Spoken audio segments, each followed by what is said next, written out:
Hit me.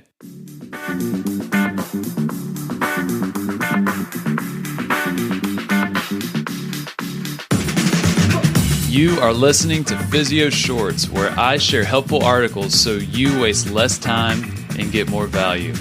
Hosted by yours truly, Dustin Jones.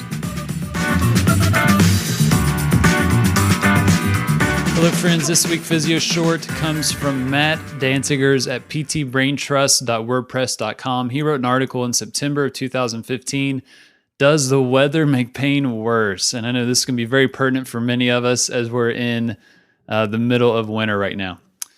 People say it all the time. Oh, it's going to rain. I can tell in my knees. Or my knees really hurt over the weekend. They do that with bad weather. What is it with these magical knees? From my personal vantage point, there's no logic to this. It's simply psychological misattribution of causes. But is it heard so often, or is there something to it? Well, I asked on Twitter and fully enjoyed the convos that occurred. So here is a summary of what was shared. Number 1, wind speed and wind gusts were shown by statistically significant yet clinically irrelevant in predicting an episode of low back pain. Neither temperature nor humidity, wind direction, precipitation, or air pressure were factors. The study asks a question about weather and the risk of low back pain occurrence. It does not answer why. Number 2, rheumatoid arthritis, known as wind wet disease in the Chinese language, is known to be a disease reportedly affected by weather. In the study, 6 out of 36 individuals were statistically influenced by weather changes. These influences were sunspots, solar radio flux, and UV, and accounted for 19 or 64% of the causation of the pain.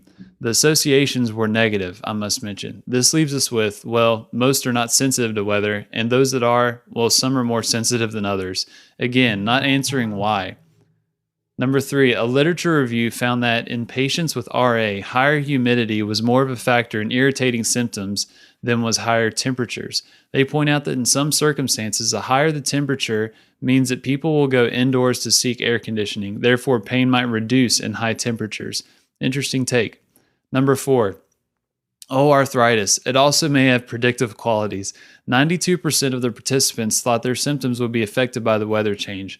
Moreover, 48% of the participants believe that the weather can be predicted by their feeling of symptoms. So this study looked at some previous studies, sort of like a soft systematic review, and concluded that there is no conclusion. Some correlation with small significance. So more research is needed, right? Number 5, this article discusses in lay terms what might account for this weather pain phenomena. The authors points to barometric pressure, not temp or wetness, etc. This is the type of thing many patients may have read.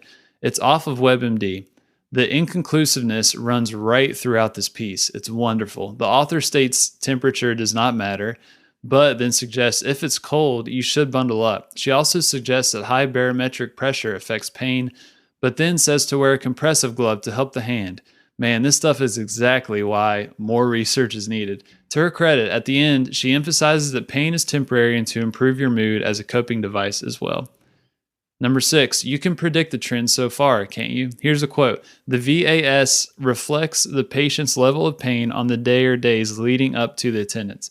This can be affected by a number of factors, including emotions on the day of attendance, psychological stressors, or indeed the weather. It has been previously highlighted that seasonal variations in weather conditions may adversely affect a patient's mood, which may in turn alter the perception of pain. However, in this study, when a sub-analysis of the impact of the VAS was performed against weather variables, no statistical significance was observed. It literally goes on like this forever in the search database. Some slightly support a connection, and many others don't. Oh, and may I also share the Aches and Pains Index, which is a graphic from the Weather Channel. Oh, this is ridiculous. He goes on to say, I believe the research question remains unanswered. The personal perspective and individual truth of weather affecting someone's pain is answered by themselves, likely on a continuum based on many biopsychosocial factors, as is always the case. As far as the bio part is concerned, perhaps mechanoreceptors or baroreceptors sensitive to pressure become sensitized to a degree that could detect an atmospheric change. It has been shown that those living in San Diego can detect small temperature changes, so plausibility exists indeed. In my professional opinion, there are some learning and causation fallacies, post hoc confirmation bias followed closely by recall bias, and some belief reinforcement, and a few raindrops later, here we have it. I can predict the weather with my knees. Still, a fascinating topic, no doubt. I know that when it rains, my clinic empties out with people in too much pain to make it to their visit. It's just one of those things. Shout out to those that shared research and images via Twitter. I did not compile this all on my own. Cheers. Thanks, Matt. Hit me. Thank you for listening to Physio Shorts. If you found this helpful, head on over to seniorrehabproject.com, where you can find more Physio Shorts episodes, as well as look at the other podcasts on the Senior Rehab Project Network.